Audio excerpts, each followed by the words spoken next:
Uh, But like, yeah, so like I want to be more consistent with my streaming schedule, and I want to make sure that you guys are aware of it, and that like people can tune in and they know that I'm going to be there, and that I don't actually like, I don't like say that I'm going to be on and then I'm like, hey guys, I'm canceling the stream last minute. That's a big thing that has to come, that comes with where you guys can help me, and why you guys can help me with that is because the thing that makes me most encouraged to come stream is chatting with you guys, and your engagement in the chat, and seeing that there's, you know, I'm not by myself. And not to say that I won't stream by myself. Trust me, the first few streams there was like 2 people, and I basically just streamed with myself, and I'm pretty sure it was just me in another browser window watching my own streams. So I don't mind streaming by myself, but the thing that keeps me most motivated to always come back is obviously having so much great engagement from you guys. And so, you know, please continue that. Please continue, you know, encouraging me on, and the kind words. I know that sounds kind of like I'm begging for something. I'm not. I'm just saying, like, it helps. And I've had a lot of people, you know, in the Discord or in other places, when you guys show like interest for me to stream, I get more encouraged to do it. And so one of the things I want to do is and commit to is like super consistent streaming. And then the second thing is I'm going to be doing more than just Warhammer painting. So as much as I love painting, I'm also a big gamer, and I've been playing a lot of other C games as well. So currently I'm like balls deep in Final Fantasy 14, thanks to some Richard Hughes, who basically said he would play with me and then disappeared over the holidays. And so I've been playing by myself for the last 3 weeks. I think I've been playing since right around when Endwalker came out. And guys, I have to tell you, I haven't played an MMO since for a long time. Like I stopped playing MMOs a long time ago just because there's such a time sink, and this one is no exception. But I've been having such a blast. And the thing is about the Final Fantasy 14 is it's still a Final Fantasy game, and I love Final Fantasy games. Final Fantasy 10 is like probably my top 3. Oh, you can lurk, man. I don't care. Just give me like a hello at the start when you join, and then that's all you have to say. And I just know you're here. You're not like a bot or something like that. But one of the things that's great about Final Fantasy 14 is that it's still a Final Fantasy game. And so Final Fantasy 10 and 10-2 were 2 of my favorite games of all time. I remember playing Final Fantasy on my SNES. So I've just been totally in love with the story and the gameplay, and just like fully rehooked back on MMOs. I'm going to be streaming Elden Ring when that comes out in hey Cuss 40k. I'm going to be streaming Elden Ring when that comes out. I'm super excited for that. I love the Dark Souls series, like Dark Souls 1, 2, and 3. I've played and beat all those. Sekiro, played and beat those, except Sword Saint Ishin, who I'm still stuck on. Although I did reinstall Sekiro specifically so that I could finally go back and beat Sword Saint Ishin, because I talked about it on stream why I hadn't gone back and beat it, but then after talking about it, it made me realize that I had like unfinished business. So I actually reinstalled Sekiro recently after I got all my computer like back up and running, so I could go play and beat Sword Saint Ishin. Hey Cuss 40k, how's it going, man? How are you? Welcome to the stream. So I have a lot of plans for the channel as far as like things I want to do on it, and it's not all going to be 40k. So hopefully you guys join me for that as well. If not, that's cool too. Again, the great thing about gaming is like I'm basically just gaming. I'm just enjoying it, and right now I'm Kimbobo, so I'm playing a White Mage, and I'm level 90, but I'm only about a third of the way through the Endwalker main scenario quests. So I'm gonna be finishing hopefully this week. I might finish Endwalker, and then kind of get into like the actual like more endgame content and raids and that kind of stuff and crafting. I literally like I haven't been I've just played by myself, except for like in groups for like when I need to for scenarios and stuff and quests. So I'm actually very like green, I guess, in a lot of ways. Like I haven't even touched half the things in the game, like crafting and all that stuff. So I'm gonna be doing a lot of that when I'm back as well, when I'm playing it as well. So that should be fun. Top level. So yeah, so those are kind of the, I guess, the big channel updates. Sorry. I just need to stop talking for a sec because my brain's not working, and I'm trying to figure out what I'm about to do.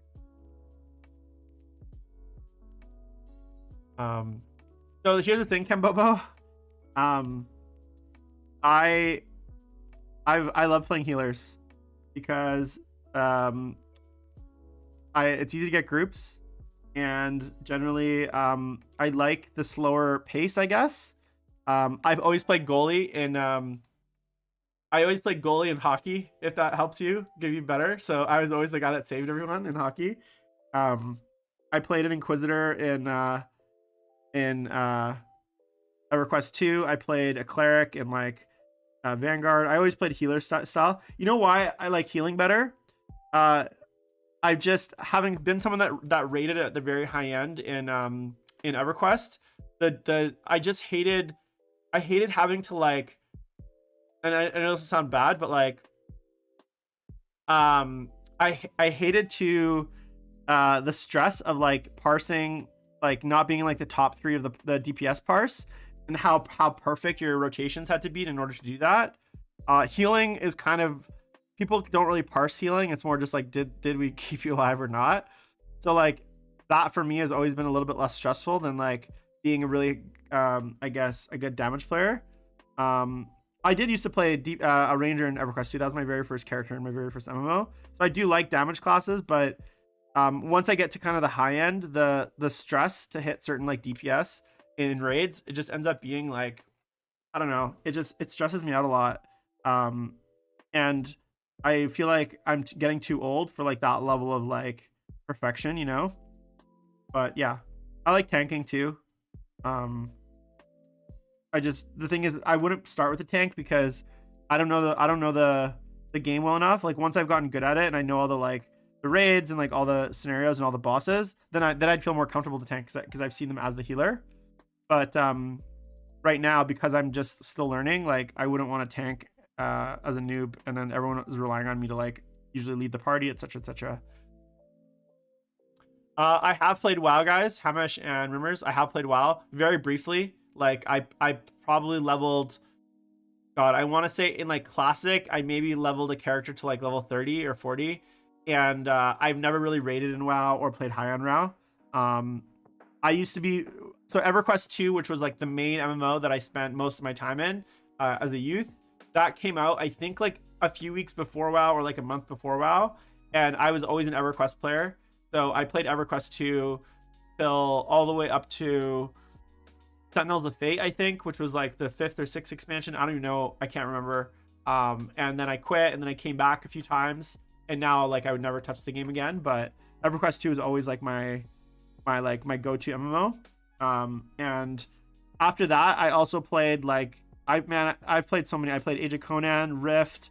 I played let's see, Warhammer Online, obviously. I played Vanguard, Saga of Heroes. I played Aeon, which is with the flying Japanese one.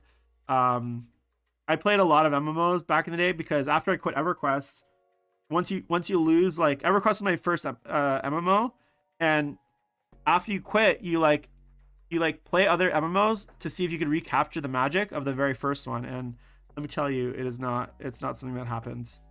Like impossible to recapture the magic. So I did play a lot of other games like MMOs and stuff, but I've been more into single player games like the last like 5, 6, 7 years of my life, just because I can play them on my own. I'm not like up to a schedule or anything like that. Anarchy Online, Asheron's Call. Yeah, I never played RuneScape, but I did used to play, and this was like in the, I want to say like, let's see, in the early 90s, mid 90s, late 90s. I don't know. I used to play MUDs. I don't know if you guys know what those are for those young kids. So MUDs stand for multi-user dungeons. They're basically the original EverQuest text-based like role-playing games that you play on IRC, Internet Relay Chat, or Merc, as many people know it. Or you'd have there was like special MUD clients as well. And so I used to fuck with MUDs a lot, and we used to have a group of friends that like play D&D and like play MUDs together. And like those MUDs were like, I don't know, they were so much fun, right? Like they're the first because none of us had nice good computers. We couldn't play like, we didn't have like, you got to remember guys, back in like, this is me being nostalgic, back in like the 90s, most computers couldn't do 3D graphics or had 3D accelerators. Like I remember when I got when Half-Life came out, the original Half-Life, and my buddy Marlon, he lived across the street, he's my neighbor, he had a 3DFX Voodoo card, and like, so he had bought this like original like Voodoo 1 3DFX card, and that was you know, we just had like this old ass graphics-less computer that couldn't do 3D acceleration. And so I used to go over to his house after school and we'd play Half-Life together, right, as kids. And we like, I would sit beside him and we would take turns and we'd play Half-Life like when that came out. And when did Half-Life come out? That would have been like 1999, 2000. Half-Life 1998. Okay, so yeah, so when Half-Life came out in 1998, which, fuck man, that's a long time ago if you think about it, original Half-Life. So I used to go and play like Unreal Tournament, Doom 3, I think, or I don't know what the first one that was 3D, maybe it was Doom 3 or something like that. And then Half-Life at his house, the original Unreal Tournament. Those were like the FPS games that I grew up on, and I've always loved those kinds of games. Yeah, actually, for sure, man. Like we used to write maps of that stuff. We used to have maps and stuff that we'd do our own mapping, right? So that was really fun. And some of those mods I put a lot of time into, like a lot of time. It was always interesting. Hey guys, so just so you know what I'm doing, I'm just painting the cables black. You know. So that's kind of the, like, I guess, updates.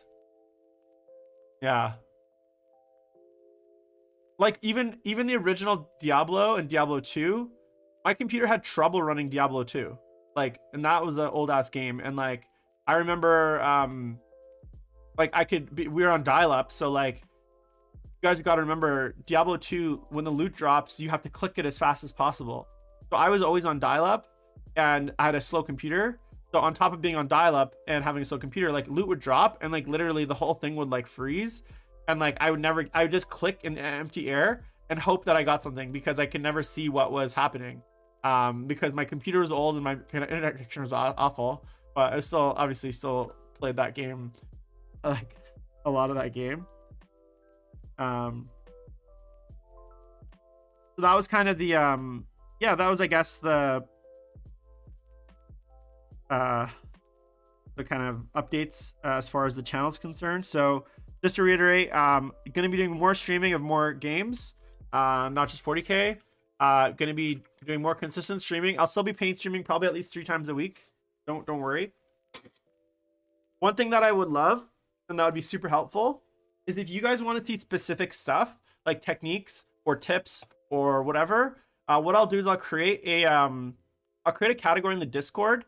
And if you guys ever want to see like a specific technique, like, hey Jim, I'm struggling with non-metallic metal, or hey Jim, how do you do like, you know, how do you do like power swords, or how do you do like blending cylinders, or anything like that, any sort of like painting technique that you guys want to see, throw it in the Discord, and I will come to the table with those kinds of, like, I'll do like a section in the painting thing of like, here's like how do I paint purple armor for my soul drinkers, or how do I convert XYZ, right? Like anything like that you guys are interested in, please make sure to just leave it in the Discord, or just shoot me a comment on one of the YouTube videos, and I'll try to respond there. But I'm happy to answer those kinds of questions, obviously. So,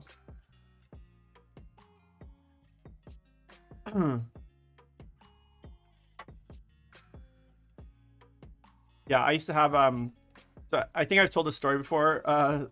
There's one, but when I first got Diablo 2, I was like super hooked, and we had dial-up internet.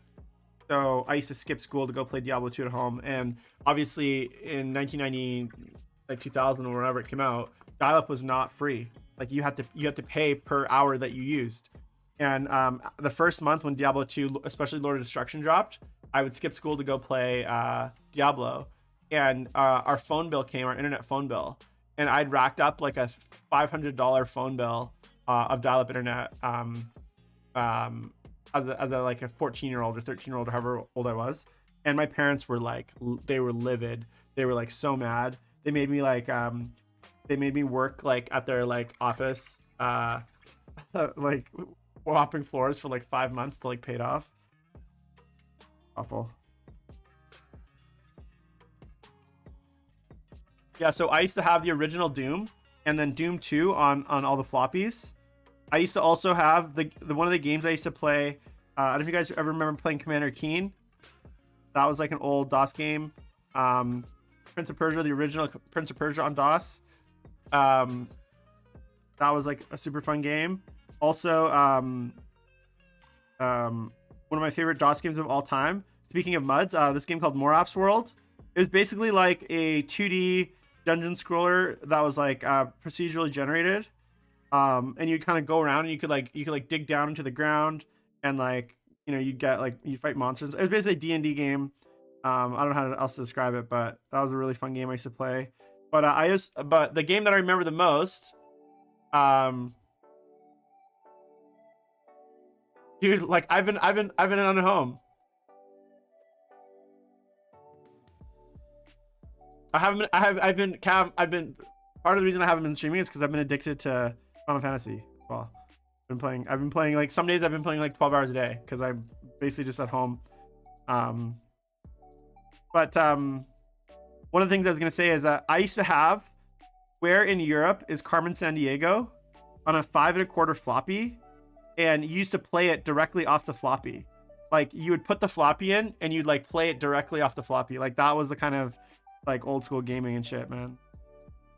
And that's not again a 5 1/4 floppy, not a 3 1/2, like the fucking big floppy ones. The reason they're called floppies is because those things were so floppy. And like those games were so hard. Like where in Europe was Carmen Sandiego was literally like one of the hardest games I've ever played. The original Prince of Persia, same thing. Like you needed like perfect timing to like do half the jumps and like stuff in that game. And also it was one of those games where the copy protection was in the manual. So I think I had like a pirated version of Prince of Persia, because obviously you could just pirate so easily back then. You just copy your disc, right? But there's like certain levels in Prince of Persia where it'd be like, okay, to proceed, flip to the 14th letter on page 30 of the manual and enter it. And like yeah, it was just really weird.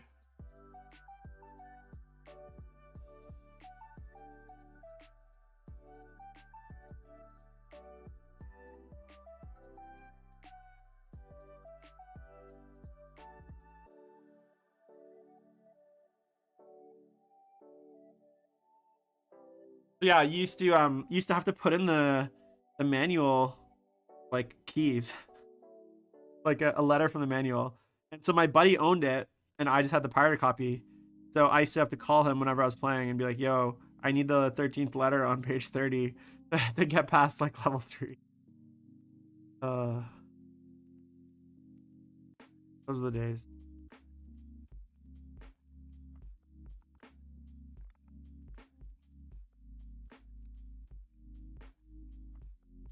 Yeah, and you didn't have internet. Exactly. I remember the first time my dad showed me like Yahoo, because my dad worked in IT. I remember going to his government office and he's like, check out this thing called the internet. And I was like, I don't know, I was like 6 years old, 7 years old. And he's like, and he showed me like Yahoo, like because Yahoo is one of the very original search engines, right? And I was like, whoa, this is the craziest thing I've ever seen.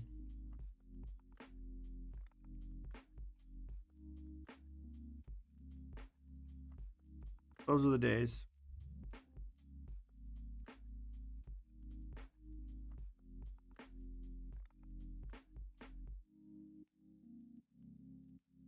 But anyway, so that's going to be the kind of update of the channel as far as like what I'm going to be doing. If anyone else is playing Final Fantasy 14, yep. I'm playing on Zalara, I think. I need like friends. I'm just by myself. I'm also, yeah, as I said, games I'm looking forward to playing. Elden Ring. I re-downloaded Sakura so you guys can see me struggle through Sword Saint Ishin. I also got called? Dragon Age Inquisition, which I've never played. I plan to do a playthrough of that. That's it for now. Baldur's Gate 3, obviously, when it comes out. Oh, dude, I used to... Navigator. It was funny, Tellable. I mentioned earlier that I used to go over to my friend's Marlon's house to play video games, Half-Life together. We used to do all the computer games together. So we used to play FIFA. I think it was like FIFA like 98 or something. What was the one where it's like Chumbawamba is like the theme? It's like I get down and I get up again. Like I don't know the song, but that was like the theme song for that was the theme song for that version of, I think it's FIFA. Is that Prodigy that sings that? Or who sings that? Like, it was like something ridiculous like Prodigy reminds me of. I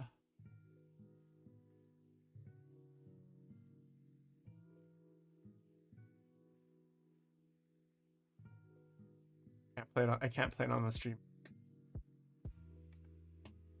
Smash Mouth, yeah. So, oh yeah, okay, so that's the song. So that was like, I don't know when that song that came out, but we used to sit next to each other and play. It was cool because Chumbawamba, yeah. The old computer games, like they were designed for you to play them next to your friend. So like literally he would use half the keyboard for like his controls, and then I would use like the numpad and like other buttons. Like you could set it up so that like two people could play from one keyboard. Because you didn't have internet games back then, right?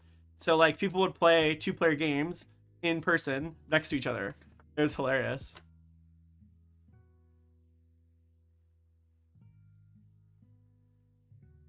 My favorite one of those though was like GoldenEye. Because we used to go to my, because again, I haven't had I got my PS5 now, but I didn't have a console. I had a Sega Genesis. My parents got it in 1994 for me. For my joint birthday with my sister. It actually made me really pissed off that I had to share a console with her.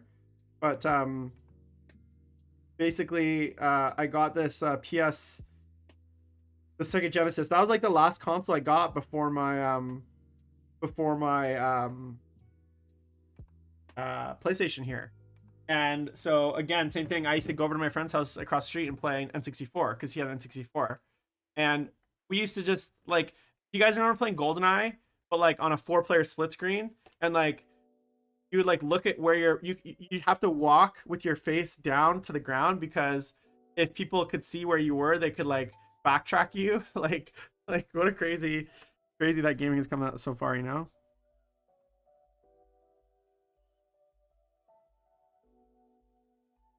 I'm gonna glue this. Right. Yeah, N64 was brilliant.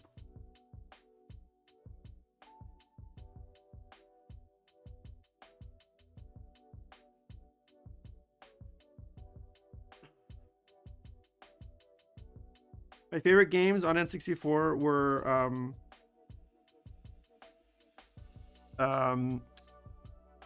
let's see, favorite N64 games would be GoldenEye, would be Star Fox, obviously Mario Kart. Smash I liked, but the problem, or not Smash, sorry, Mario Party.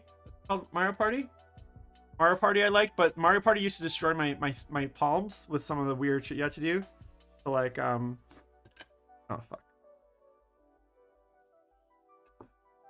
I'm glued on. Yeah, see, that's the way I should have played it. Yes, meatballs, for sure.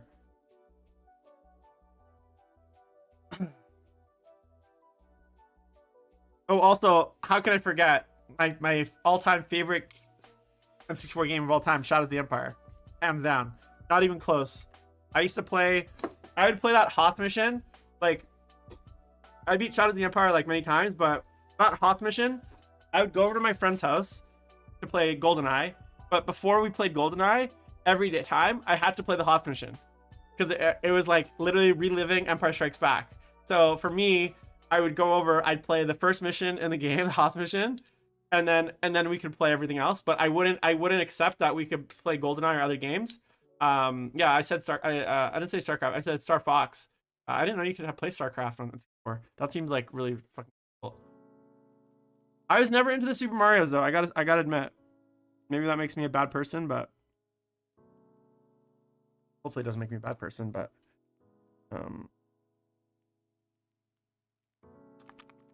yeah, the level in the train, I think that's it's the junkyard. I gotta remember it. Ord Mendel, I think, and you fight IG-88.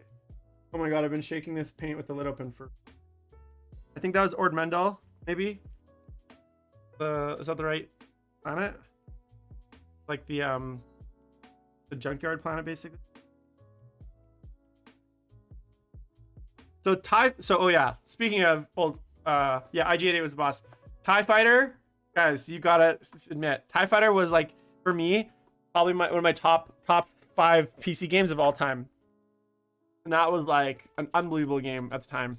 I really wish they came out with like a remake. I know there was that new game, what was it, like Rogue Squadron, something like that, or Red Squadron or whatever.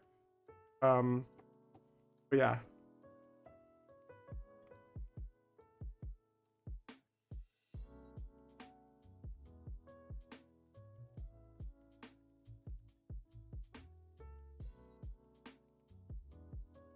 That was, yeah, I love those old games. They just don't make them like they used to, you know, guys. Or they do, and they're like $80. X-Wing Squadrons, yeah, Knights of the Old Republic for sure up there. Like, I actually own still I keep all my old boxes. So like I have Knights of the Old Republic still boxed, and Knights of the Old Republic 2. I have like my original Diablo 2 boxes. They're all in my cabinet. Maybe I should put them out behind me on my shelf. The old PC boxes, like I kept them all. Baldur's Gate, all that kind of stuff. Oh, Neverwinter Nights, that was another good one. Neverwinter Nights 2. Those were really good games. Baldur's Gate 2, probably top 3 for me as far as all games. So many hard games to choose from, you know. Oh, I love Witcher 3. See, now you're making me like feel like there's so many. Yeah, I've played so many amazing games.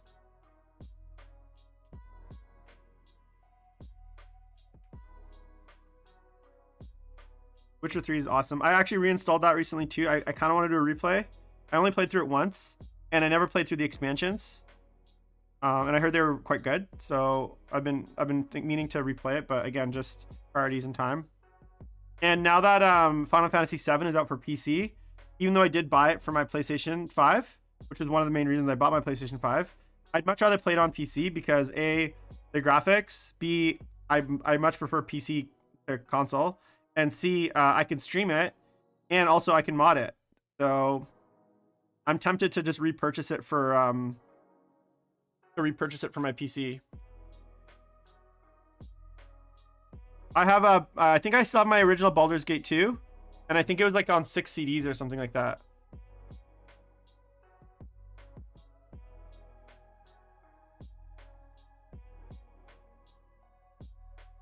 Kind of crazy when you think about it. That game came on so many discs.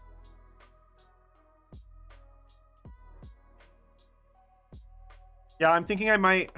It sucks because I spent obviously $70 on. I spent $70 on Final Fantasy for my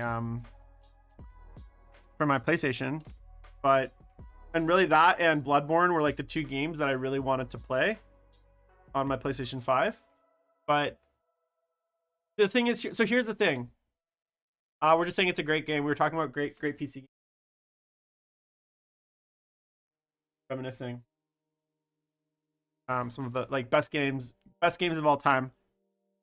For PC, I think Witcher 3 is definitely up there.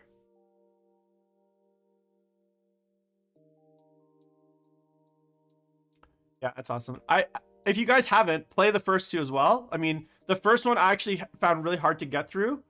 The like combat is like clunky, the UI is clunky. The story is good once you get into it, but it's just not as good. Witcher 2, I actually did enjoy. It's closer to Witcher 3 than it is to Witcher 1. And then Witcher 3 is kind of like the magnum opus. Like they pulled together all the things that was so amazing about the first two, and then the engine's way better, the combat's way more fluid. It's just like got a lot of quality of life things. Like the first Witcher, it's like it's just hard to play. But it's a fun game once you get into it. And if you don't mind, like, but now that I've played 3, it's like I was spoiled. So like I played 1 and 2 before 3 came out. And so yeah, the second one, King, is really good. See, that's Tom. That's what I was saying. I got to replay it because I beat Witcher 3 right when it came out. I bought it day one, but I never went back and played the expansions. And I've heard that they're amazing. So I really want to play through it. But at the same time, like, I really don't want to play through 100-hour, 80 hours of campaign. You know what I'm saying? There's something about that like I'm not loving.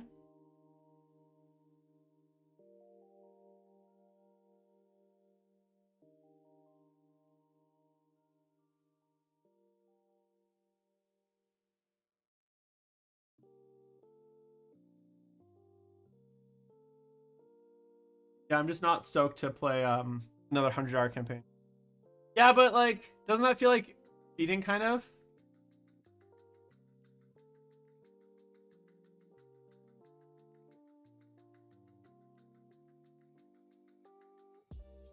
I guess I could. The problem is like I'm an RPG completionist. Like back in the day, I was the kind of guy that would get this is before they had like walkthroughs. Like I would get those primer manuals, and I would play, and I would want to get every secret, every door, because like I would I hated missing stuff. And I'm the kind of person that like literally I go to like, so for instance, like I click on everything, I go to like every corner, I explore. Like even for Witcher 3, I literally remember doing all the Skellig quests, which was completely mental, because all of the question marks in Skellig, I like literally did all of those because I was like, well, what if I miss something? Like that's the kind of person I am when I play these games. Same with Skyrim. Like I literally took, I think my original Skyrim campaign was like 200 hours or something like that, just on like the main like exploring and stuff. So it's hard for me to like jump in a game with characters that I didn't play and I didn't like complete up to my level. I don't know. There's something about it that just like feels like really wrong to me. Maybe I could just like, yeah, I'm a completionist. Like I hate it when like I didn't get an item or I didn't get something like that. That's fair. I mean, I started Skyrim right when it came out. I think the game needs to die. Like at this point, the fact that people are still like doing mods for it, like it's crazy how much they've modded it. But the original Skyrim, I played it right when it came out and it was great. And I never played it a second time. I didn't need to, but I'm not very big into replaying games. That's the big thing. I usually play games once, that's through. That's why I'm not that's why I like to kind of make sure I get everything in the first time.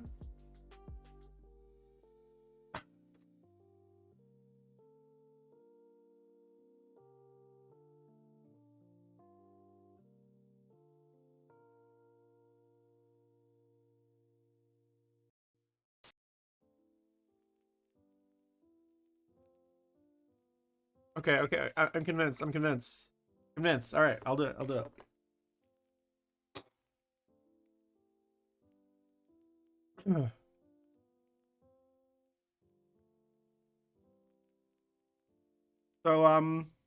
So yeah, so that's gonna kind of be the I guess channel updates, guys. Now let's talk 40k stuff.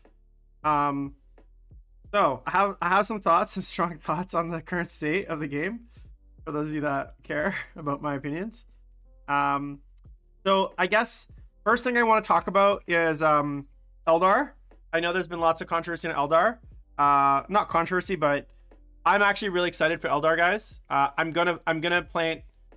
I've been just giving life updates, Tom, like telling him what's been going on with me, my channel, what I'm gonna be doing moving forward, and like my whole life, basically. Just giving everyone updates on like, because I haven't been on stream for about 3 weeks. And there's been some like, I've had some like life update stuff. You can go back and watch it if you want. Yeah, so I haven't talked a little any 40k though. But yeah, so I'm excited for Eldar. I have these old metal. I think I showed you guys on stream a little while ago, but I have these old metal dudes from like I've had these for almost 20 years. These Eldar, and I'm very excited to paint them. So I got a Farseer here, and then 2 Warlocks. These are some. This Warlock here is one of my favorite sculpts of all time. Like James Workshop sculpts. I just love it, and same with this one. So I'm excited to paint those. I got an old Eldar metal Eldrad, and then I got a plastic Farseer as well. I'm excited for the Eldar. I have some ideas about theme, but I'm not quite sure what I want to do. So I'll probably paint these guys on stream and just see kind of what everyone thinks. But I have 2 ideas. Originally I was planning to do a kind of brighter, more aggressive theme, but I think I don't know if you guys saw any of the vampires that I painted recently. Actually, I'll go grab one in a sec. I'm talking about.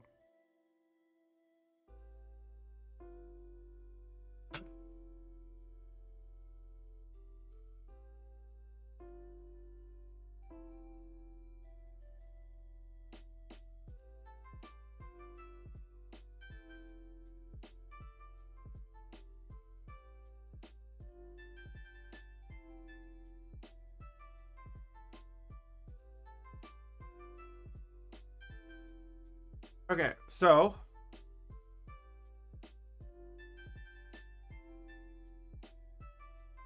no, not really. So I have these 2 vampires that I painted. These were painted when the box set came out, and one of the things that I wanted to practice with these was basically a super limited palette. So these actually and then kind of doing like an extremely limited palette. So these are basically painted with like 3 colors. And I wanted to do kind of like an ice vampire themed. These are 2 models that I did paint. I've said that 3 times. I don't know if I said it again. So I wanted to eventually do an AOS army with this theme. I wanted to do the vampires, night haunts, kind of like an ice vampire theme, almost reminding me of like White Walkers from like Game of Thrones. Like that was the original intention. But I never got a chance. Yeah, and like I even did, like if you can see.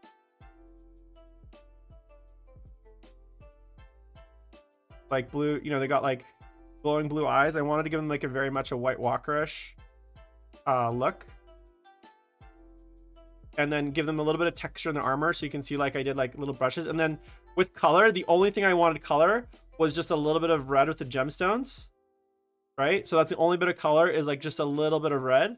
Everything else I wanted like super desaturated. And I never got to do this theme because I didn't end up playing AOS.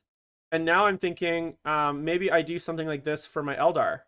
So instead of doing kind of like originally I was gonna do like a very bright, bold, saturated theme, but now I'm thinking I'm gonna do something like this for my Eldar, where it's gonna be like very, very icy, like light bone, pale colors, but then just splashes of like really intense color in certain spots. Like it could be the soul stones. Could also be things like some of the like it could be like very like desaturated, and then also be things like maybe some of the freehand like runes. Those would be like very, very bright and just like totally pop out against the white. And then doing I have these bases that I've been meaning to use. That's what these bases are that these guys are on. These are kind of like an ancient rune base. So doing something like this where it's like, and then have a lot of color in the base as well. So almost doing like a grass field. So that there's basically no color, there's very little color in the model, but it's like base and then crystals, and it's just like, I don't know, I thought it'd be cool. So I'm gonna try it out on one of these models, see how I like it before I continue.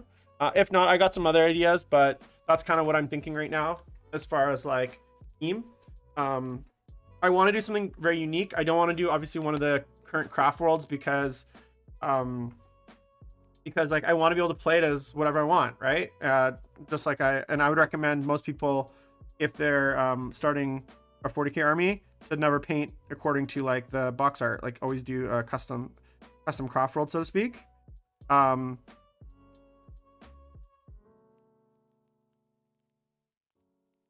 that's kind of like my thoughts right now. And the big thing, and I want to emphasize this. This is not I'm not painting this army so I can like rush it together so I can go play events in 2019 or 2022. This army is going to be as I said earlier, I'm selling my soul drinkers. I've sold my chaos. I want this army to be like a labor of love, of like the absolute like pinnacle of like my effort and skill as a painter. I want to pour into this army. So I'm not going to be like chasing the meta with it. I'm obviously not going to make an awful army, but I want to paint things that are exciting for me to paint. So I want to paint that new avatar. I want to paint new guardians. I want to paint new plastics. There will be no fine cast in it. It's only gonna be new stuff. Even if the old stuff is good, I want to paint some like wraith lords and like just really cool, amazing. An incarn, yeah. Thank you, Tom. I was thinking about it earlier. I was like, maybe I should just buy one now and start painting it. But I really want to paint because I think the Eldar range is beautiful. The stuff that's been updated. I want to paint that Mogan Ra when he comes out, right? So I don't want to. I'm not building this army to turn it into like a tournament army. Yeah, I can imagine. I'm not turning this into. I mean, I will use it in tournaments eventually. I will paint models and armies and units to play it in tournaments, but I really want to get back to the kind of my core love of 40k competitively, which was always like painting, right? That was always like what I was like, oh, you know, getting best painted was always my pride and joy. So, and then what I want to do is at that point, once I've painted that first 2,000 points, I want to start playing with it in tournaments and in events and get good with it. And then as I continue, add units to it, add things as they come out, add other things to it to make it more competitive. The big thing is, guys, and here are my thoughts, kind of as a good transition into I think seasons, which is something I want to talk about. 40k competitively as a game, it's too volatile right now for me to want to make any investment into a competitive army. So I don't care right now. Whatever's good today could be awful tomorrow. Think about all the people that bought all those orc buggies and the planes. Think about all the people that had the admech, right? Drukhari obviously have survived a lot of nerfs, but at some point they're gonna, you know, the Reaper will have his due, right? You know, Eldar might be good, but they might not be good, right? We don't know that yet, right? Chaos, again, I love to do chaos again. Like, I don't want to build this army trying to chase the meta, because right now I just think personally competitive 40k is in an awful place. And until there's like, I don't want to say a reset, but until there's like, it's addressed in a better way by Games Workshop, which is not the seasons. Although I have nothing wrong with points updates every 6 months, I actually think that's a good thing. The problem is the distribution model makes it, and you know, I don't need to talk about it. Go watch Spice Center on Honest Wargamer last week. They talk about it endlessly. I don't need to rehash the things that I've talked about just about every stream, which is the model that Games Workshop uses to distribute their rules is absolutely stupid and absolutely broken, and it's creating an environment which is like it's just not, it's not good. And my big concern right now is that any amount of meta chasing is going to be pointless, because guess what? If every 6 months we're changing the rules and we're updating the rules, then we're going to be in a lot of trouble. So I don't think it's worth it for me to try to build a competitive list. I'm just going to build a fun list with models. And here's the thing, I've been really burnt out on painting. This orc commission has taken me way too long. The previous commissions I'm doing, like, this is the last commission I'm doing for a while. Thanks for the follow, Hooligan. And I'm going to be just focusing on getting back to doing things that get me excited about painting and get me fun about painting. What I realized commission painting this year was that it's not for me, ultimately. I'll still do it here and there if it's one-off projects or things that I'm excited about, but painting armies, painting like units for people, painting like things that I don't want to enjoy it's not for me. It's not something that I want to be doing. I'd much rather be creating content. I'd much rather painting pieces that I'm excited about, etc., etc.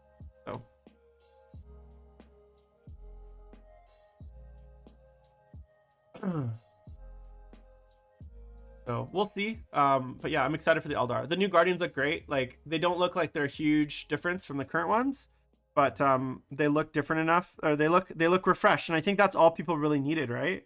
I don't think anyone needed like a brand new, completely redesigned Guardian. I don't love the scout bikes, to be honest. I just think that it's kind of silly. The whole point of the scouts is that they're like stealthy. So why would they be on loud vehicles?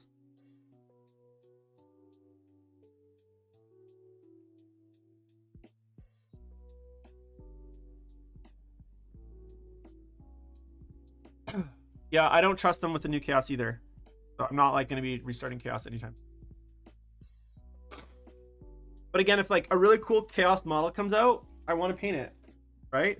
When the Angroth comes out, Angron eventually comes out, I want to paint him. You think, Tom, you're still holding out for that? You think they'll be good? They'll be Eldari chainswords, right? If Marine can have their own flavor of chainswords, I don't see why Eldar even like. When you think about it, Striking Scorpions having chainswords literally like makes no sense. Like, why would Eldar, the most technologically advanced race in the galaxy, have the same close combat weapons as the Mon-K Guardsmen and Space Marines? Like a brutal, gross, dumb, like monkey weapon, which is a chainsword. Not elegance at all. Yeah, exactly. Not elegant at all. Why would they have that same weapon, right? Like in every other case, when you think about it, Eldar have their own weapons. They have bright lances, pulse lasers, scatter lasers, shurikens. But for some reason, in that one specific case, they have chainswords. Like chainswords, it's like it would be like if there's a unit of Eldar with bolters that shot bolters. Like you'd be like, that makes no sense. Why would Eldar have bolters? But for some reason, there's Eldar with chainswords. Like, does that make that seems completely like it doesn't make any sense. Like and you know, when we say power swords, I think there's some Eldar with power swords. Generally, that's like a catch-all term to kind of like we use for energy weapons, like energy blades. So that's a little bit more like that makes a bit more sense. But like chain swords makes literally no sense. It's like the most like clumsy. Like, would they put did they put gasoline? Are Eldar out there like fucking harvesting fossil fuels and petrol and putting them in their chain swords? Like, how do these things run? You know, I don't get it. Are they electric chain swords at least? Elon Musk's technology? Yeah, it would be fine if they had something that had like the similar stat line as chain swords. I'm not saying that. The fact that they just have chain swords though, they're actually chain swords. That's the problem, you know? It's not that they function like chain swords. It's that they're called chain swords. They could just easily have like Eldari vibroblades or Eldari somethings. Something that actually fits the background instead of chain swords, which literally does not.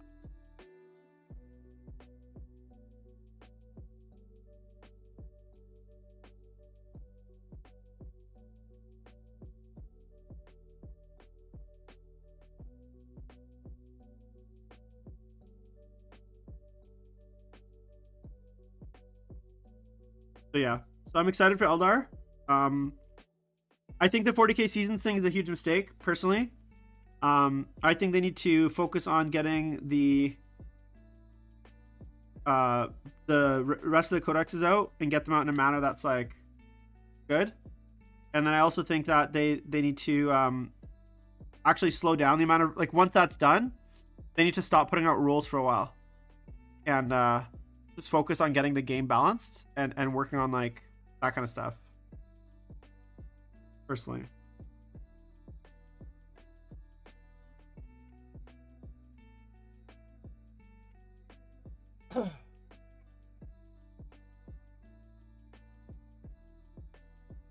Yeah, I get that they have had them since the inception, right?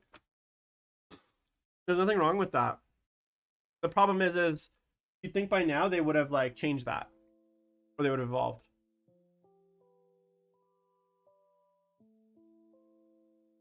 Or at least like rename them, right? Like lots of races have had lots of weapons in the past that they've like kind of gone back and like retconned. I don't see any reasons that Eldar should still have chainswords.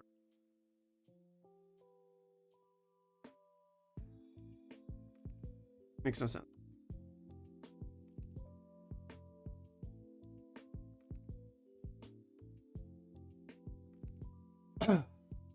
Yeah, I mean, look, here's the thing. I know we like to sit there, and I'm just as guilty as it, because I mean, if you go to that, if you go to the various chats where people discuss the seasons, I'm number one person complaining and coming up with outrageous examples. Here's the reality: 99% of players are not actually buying all those rules every 6 months. Like, we like to sit there and like do our math with our calculators and be like, oh yeah, it's going to cost us this.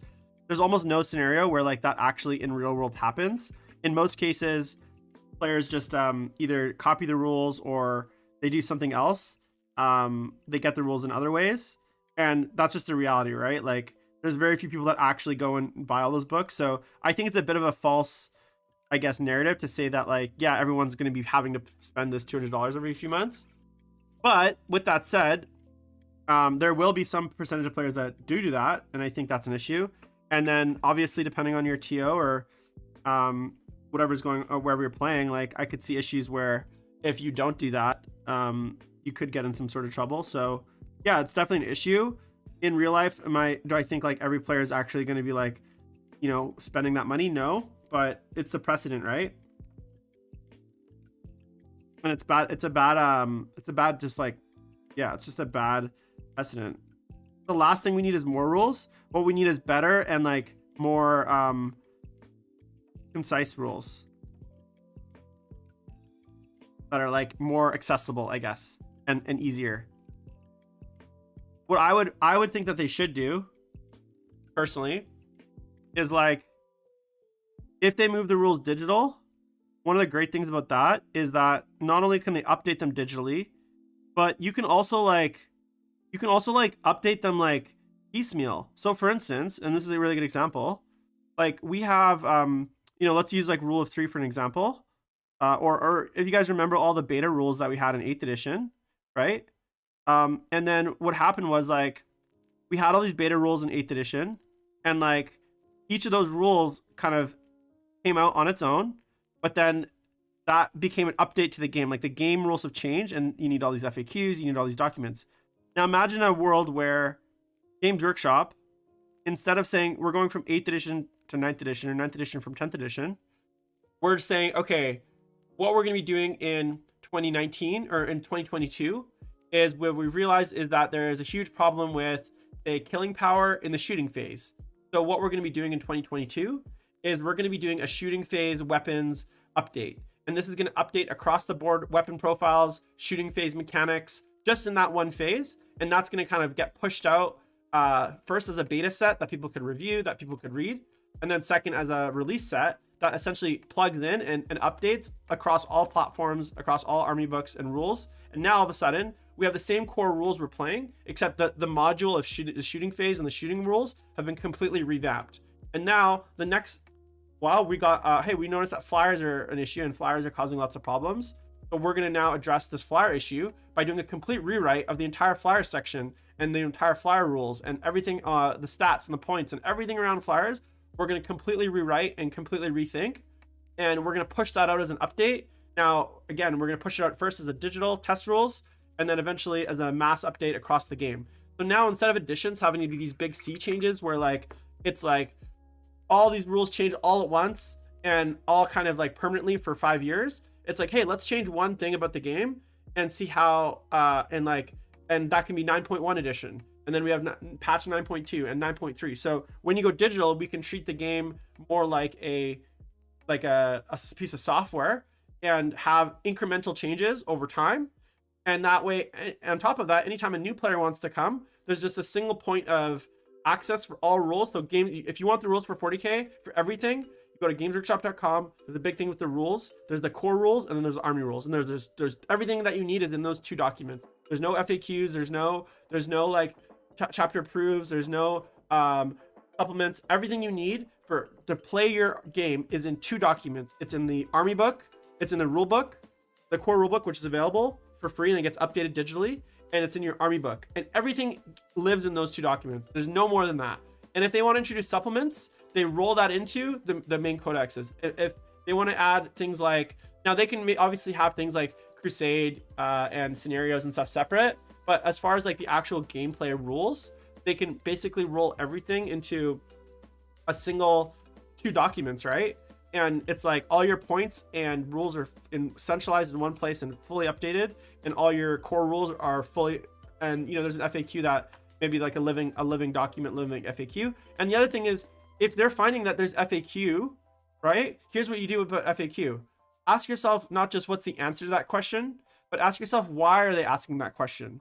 So if people keep asking, hey, like say there's a question about consolidation that keeps coming up, and that or strike last, strike first, then instead of just having an FAQ, go back and rewrite the original rule so that the FAQ is no longer needed, right? So that now the FAQ just disappears because everything that was in the FAQ is clearly laid out in the original rule. Or simplify the rule so the FAQ is no longer needed, right? These are the kinds of things you can do with a digital model that is like game changing. And what you can do is Games Workshop, it's so simple. Look, I buy 2 codexes per edition in general, maybe a supplement. I would pay $10 to $15 a month for a working fully updated army building tool that was available on PC and on mobile, and access to all rules for across the entire game. So put it behind a subscription if you want. But for $15 a month, if I get full updated rules across all the platforms, and I also get like a working bug-free up-to-date army builder, I would pay that. And a lot of people would. I bet you'd make way more money from that than selling books. 1,000%. And you can still have the books. You could have Eldar, you could have Codex Eldar, or like Eldar, like it's like the Eldar Codex, but it's like painting and lore and like modeling and like crusade rules maybe, and like a few other things in there. And it's like more modeling and more painting and more background. And that's something that you keep maybe between 2 or 3 editions, or you only update every 3 or 4 years or 5 years. It's not something that needs to get updated every year, because it's not or every like edition, because it's not a rules tome. It's just like, it's more of like a, you know, repository of all the things. Yeah, exactly, right? Like that's what I'm saying. Like you can roll that all into Warhammer Plus. Exactly, man. And that comes part of your subscription. You know, say you pay an extra $5. Look, Disney, I have a Netflix subscription. I pay extra for 4K quality, so I can watch like 4K on my TV, and it's like an extra $5 a month. So imagine having Warhammer Plus, but then you get the additional $5 a month rules subscription and you subscribe per system, so $5 for 40K, $5 for AOS, whatever, and all the rules are in one spot, fully accessible. I can go on Warhammer Plus and actually read my color codexes. Like I can read the rules in the books. I don't have to like rely on like a tiny little app. So that for me is like, it seems so like simple and like smart, and it would make the game so much easier and accessible for so many people. But it's like, no, we can't have it. Sorry guys.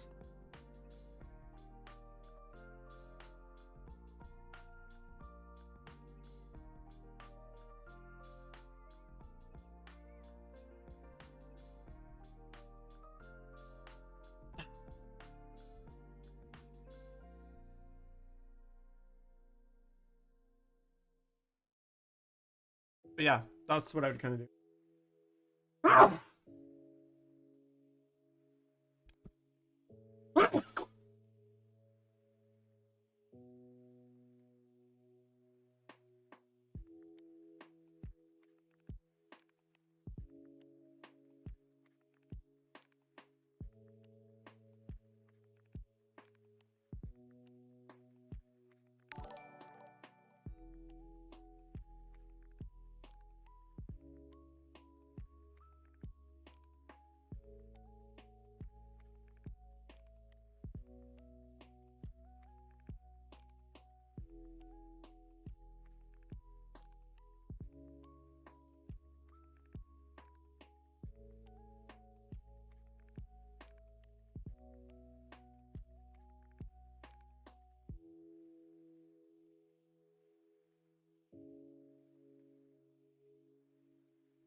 Okay, I'm back.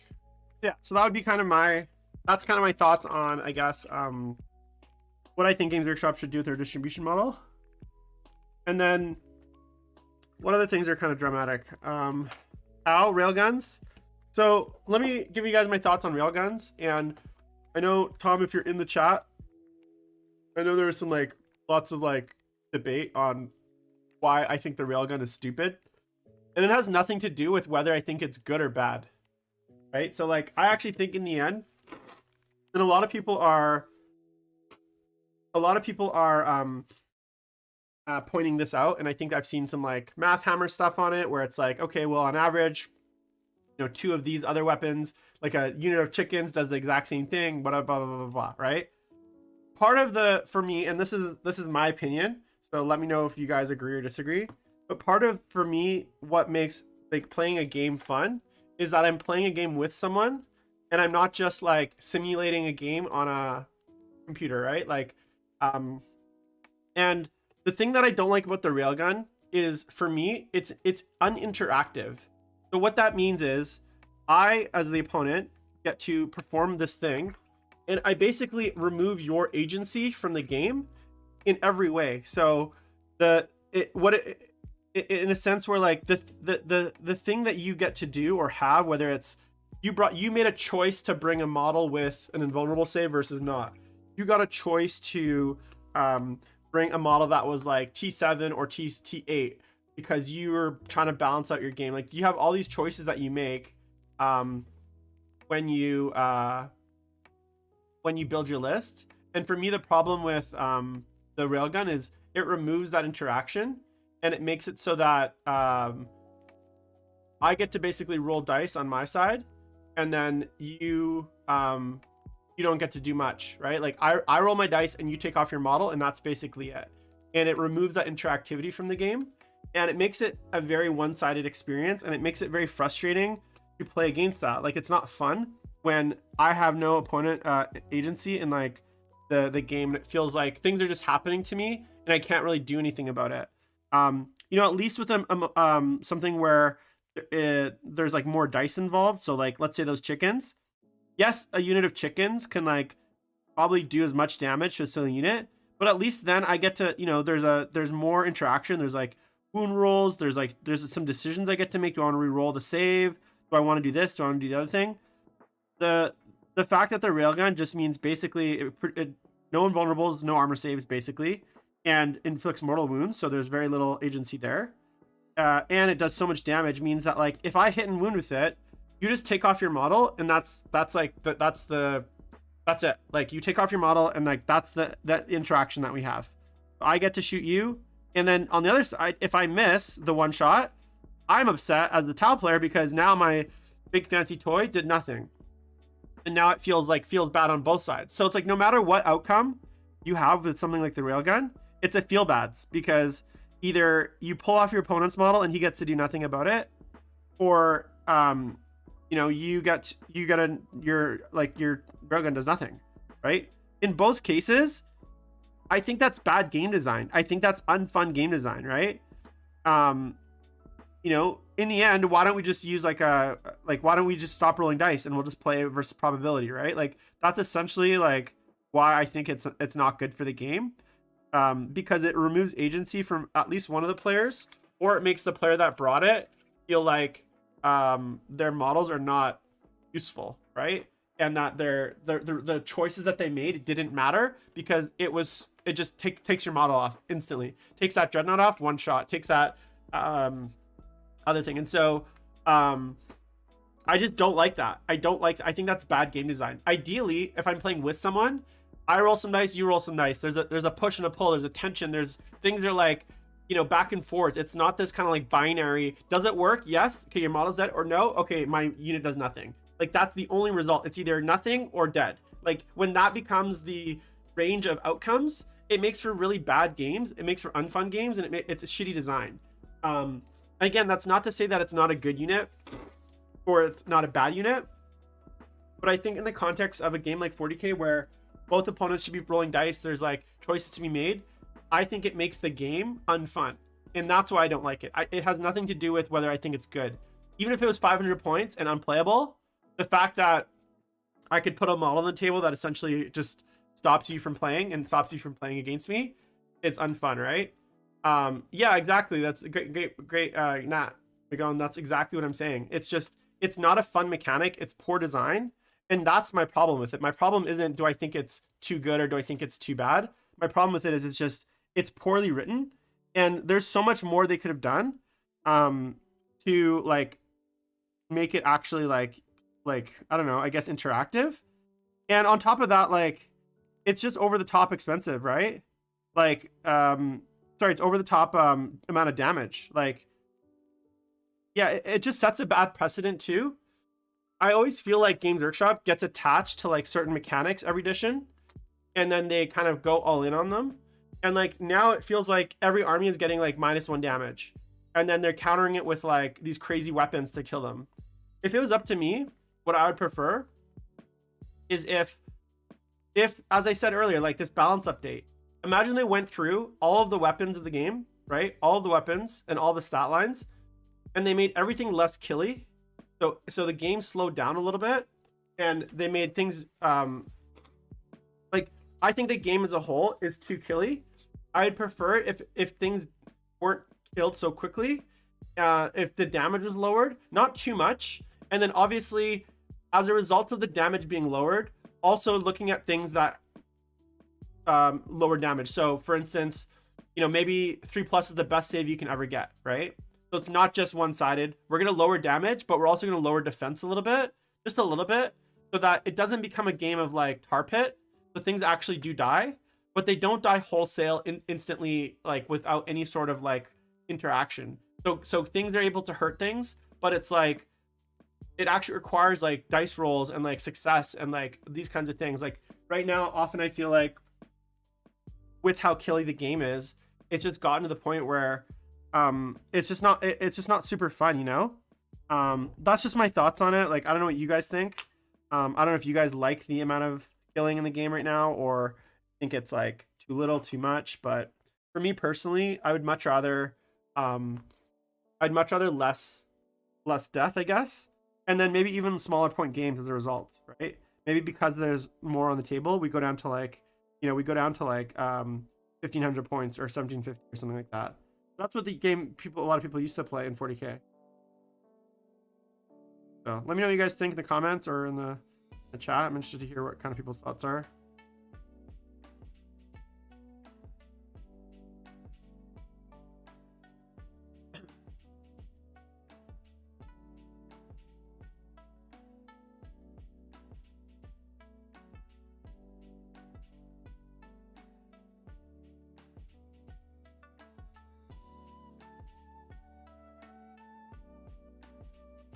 Yeah, it's just not good rules writing from my perspective.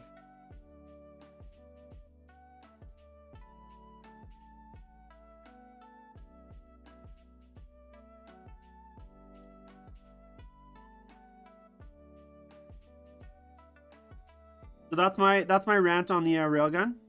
I know you guys are probably dying to wonder what my opinions are. We'll see what the other rules are. I am a little bit worried about, like, I just hope that POW do have some interactivity outside of the shooting phase.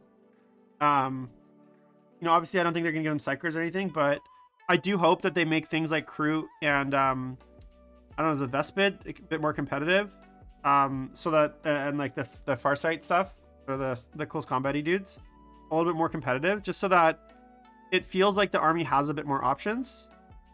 I'm concerned if whenever Games Workshop goes too all in on a certain like aspect, I feel like it hurts the game and it makes it like it's not very fun, you know?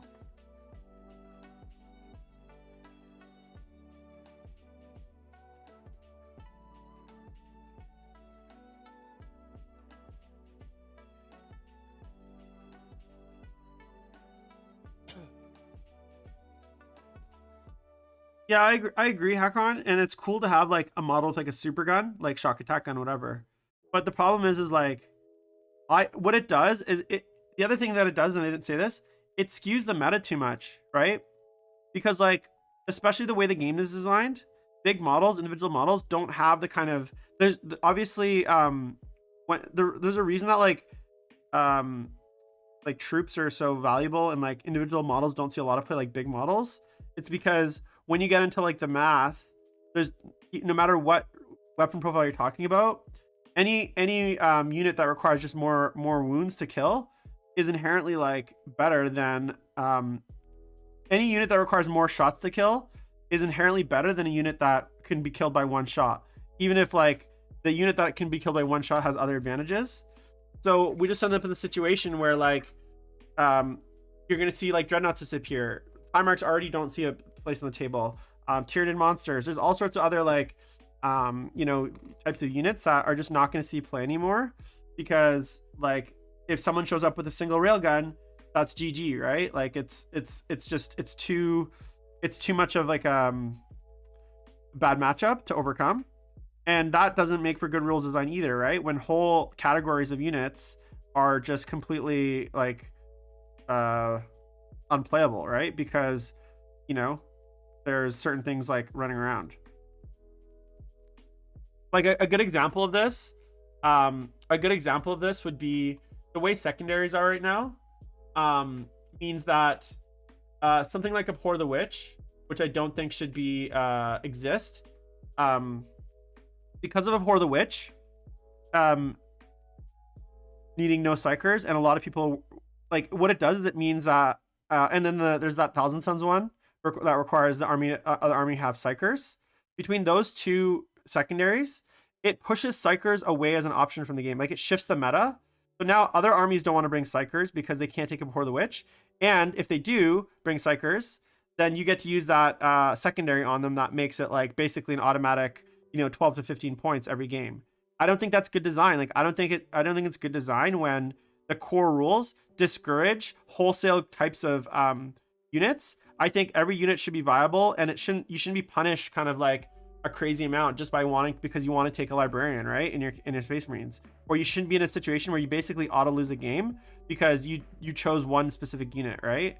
And that's kind of what these kinds of rules lead to. They lead to these kind of one-sided matches where it's like it turns the game more and more rock paper scissors, which I don't think is a good thing. I don't think it's like a good, again, I don't think it's good game design. I don't think it's fun. And I think they need to like really reassess if that's how they want the game to play moving forward.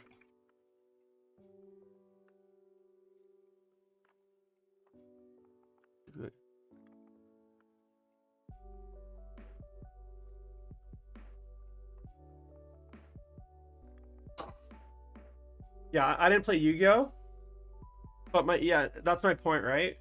I think that was my point in general, like markup. It's that the game is the killing game right now is completely out of whack with the rest, and we're in a point where the game just doesn't work well. Things either die too fast or they don't die, or it's very like binary rock paper scissors, and we just end up with a game that like, I don't know, it's just not fun. It's not fun. It's why alpha strikes are a thing, right? There's less of a pulse to the game or a back and forth. It's very much kind of all in or all out. It's not this kind of like, it's not as tradey. You're not trading as much as possible. So that's kind of part of the reason why I'm feeling like, you know, the game isn't great in that sense. That's why I think the game works. So, hey, Monument Snowflakes, how's it going, dude?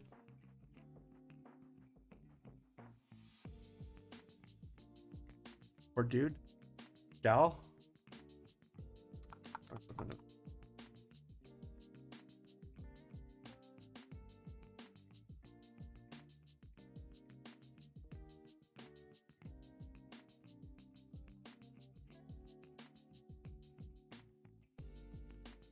Yeah, I agree with you 100%, man. And I don't know what the fix is. Well, I do know what the fix is. They need to rewrite they need a complete rewrite of like the weapon rules and the stats. I think it'd be good if they did I think it'd be good if they utilize the toughness range more. Like they obviously go strength all the way up to like 14, right? Very easily, very like there's lots of strength profiles that are like 10, 12, 13, 14, 15, but toughness they never do that. So I think it would be. I think if they were a bit more, bit higher range with toughness. So imagine all rhinos were T8, and then like marines were T5 base, and say like certain, say like dreadnoughts were T8, right? And then certain things were T9, T10, T11, T12, right? Why not? If we can do it for strength, why don't we ever do it for toughness? It feels like anything past T8 just doesn't exist, but strength goes all the way up to, like, Magnus has strength 16. Like, is that really necessary? Knights have T8, but like there's almost nothing T9 in the game, right? If they stretch the toughness range a bit more and use the full range of it, I think that could be helpful. Everything wounds on 6s anyway, so it's like it doesn't, you don't get in this point where like in old editions where just things couldn't hurt each other, which I don't like either. But you get in this situation where things like las cannons all of a sudden aren't good because there's a lot of T9 stuff out there, where multi-meltas are good but not amazing, where there's trade-offs, where strength 14 kind of, it's good against, there's lots of toughness 8 out there, so strength 14 is cool, but against toughness 8 vehicles it's only a 3+. So your thoughts?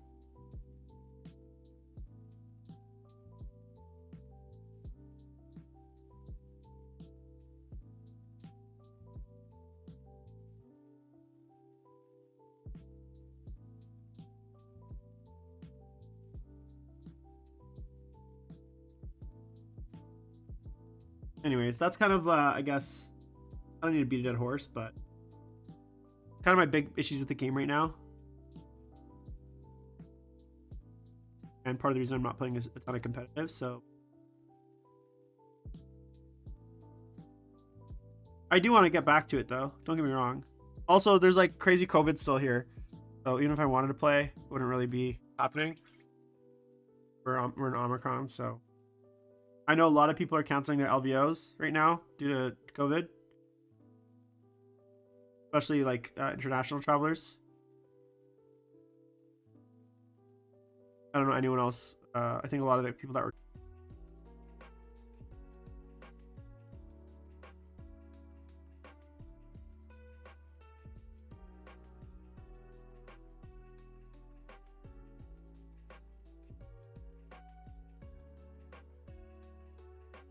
All right, should be back, guys.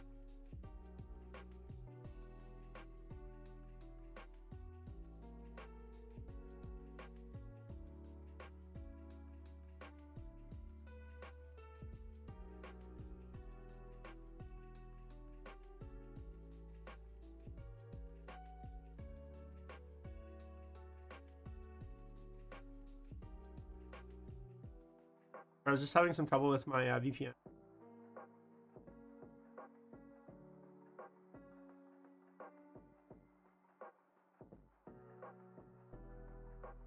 I've been having a million troubles with my internet. Well, one of the things I realized was my cable modem, I had it underneath my computer desk with like my computer, and I realized it was overheating, so I had to move it. That was causing me. I think I had mentioned before I had some weird internet issues, and I think I've mostly resolved them now. And then some of them also is been resolved through a VPN, because I think my internet ISP just has like really awful routing, and so like for certain for Twitch and streaming, no VPN is best.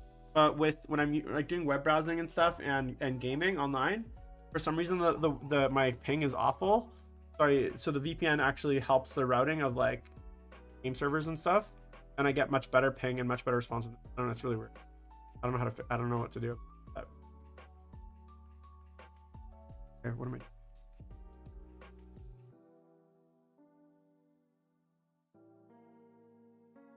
See you guys.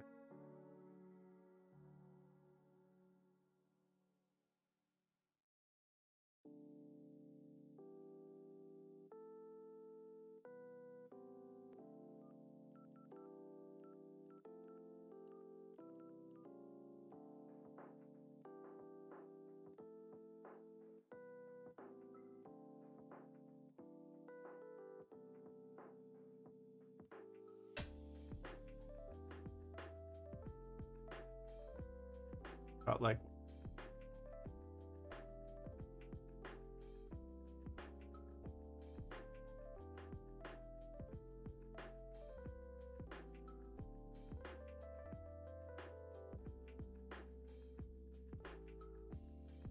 Yeah, that's kind of my thoughts on the game overall. State of the game, I guess. I do think that I'd like to see some changes. Realistically, given like my goals with my Elder Army, you know, I don't know what the edition plan is, but I just hope that they're smart about all these seasons. And the other thing is, like, I wonder if it's going to carry over to 9th, because like, or to 10th, because one of the things that I do remember is them like halfway through or 3/4 of the way through the edition, they would like make a big promise like, hey, we're gonna do FAQs twice a year, or hey, we're gonna do XYZ, like yeah, exactly, Millipede. That's my point. It's very, but even if it's 250 points and someone brings it, it still invalidates your big models. Like, it just makes the game very one-sided, right?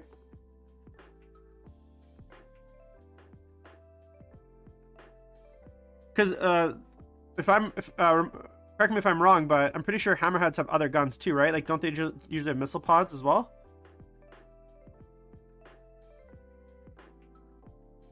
Am I wrong on that?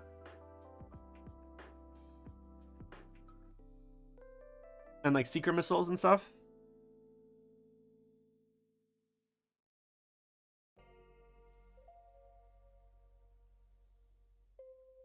Am I wrong on that? I swear they had like other weapons as well.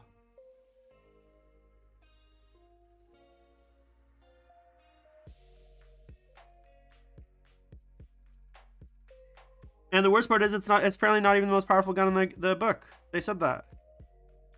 So what are they gonna have? Like a strength 20 gun?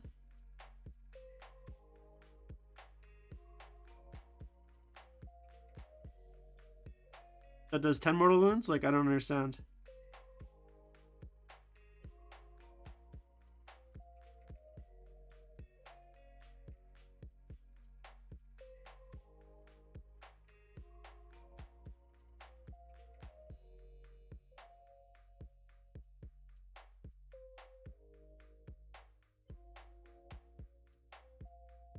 Yeah, that's the other thing too. Have fun with that. Elite infantry guys.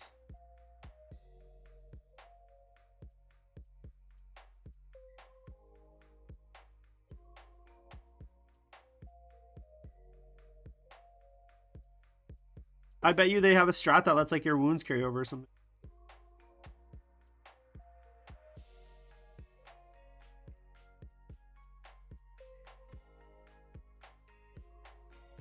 You know they will.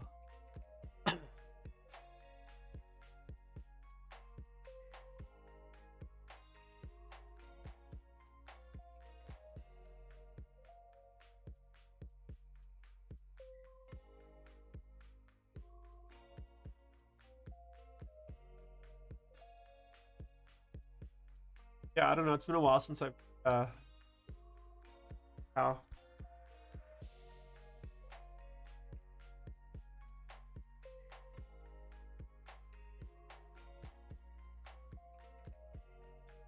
Alright.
Yeah, Riptides were never fun, and neither were the well, yeah, Riptides were never fun, and then also the I don't know, the whole army's never fun. I've never had fun playing against Tau. Every time I played against Tau, especially in 8th edition with my Chaos, it was very binary. It was like, could I survive with enough to get into combat with them, and like basically I would win, or could I not? Like there was no like, hey, like middle ground. It was like I either tagged the right things, and like I had games against Tau. I remember at Capital City Bloodbath, like the last time they had it. I think my 5th game was against Tau, and I managed to like I basically managed to what did I do? I think I tagged something. I can't remember how I did it, but I managed to drop an entire 20-man Bloodletter unit into his like turn 2, and then pile in with it into his entire army. And like he just like, I think I lost 2 models that game. Like I did some shenanigans where I like there's either something he couldn't shoot, or I think I psychic powered something. I can't remember what I did. Basically, he was in a position where he couldn't overwatch me, and I think I removed something within the greater good distance so I could charge with my Bloodletters, yada yada yada. And I managed to put 20 Bloodletters in his entire army, a single unit, and I wrapped his entire army, and like it was just like GG, game over. And then there's games where I can't do that and I lose every model. When I played at ATC last, same thing. Like I played, I had a situation where turn 1 I was able to take off certain models, like snipe certain models with my psychic powers, and then like get in this position where again he couldn't Overwatch, and then the game was over like turn 2. Like that's not good game design. It's not fun, and it's like it's stupid, you know.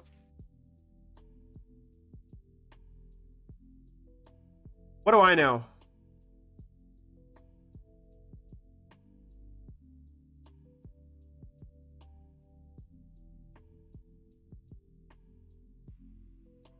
White paint all over my hand.